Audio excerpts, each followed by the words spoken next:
Id-Deputat Nazzjonalista Jason Azzopardi tef L-Ġebla Fuq Saqajh meta ħareġ jattakka lill-Gvern li ħadem ma' banek kriminali fuq l-impjant tal-gass tal-Electrogas. Dan għaliex il-bank illi semma d-Deputat Jason Azzopardi fil-Parlament huwa l-istess wieħed illi l-Gvern li kien parti minnu uża meta rrid jitrasferixxi l-ishma tiegħu fl-Ajruport Internazzjonali ta' Malta.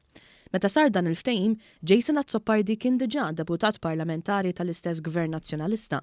Skont Jason Azzopardi, il-bank BNP Paribas huwa bank kriminali iżda.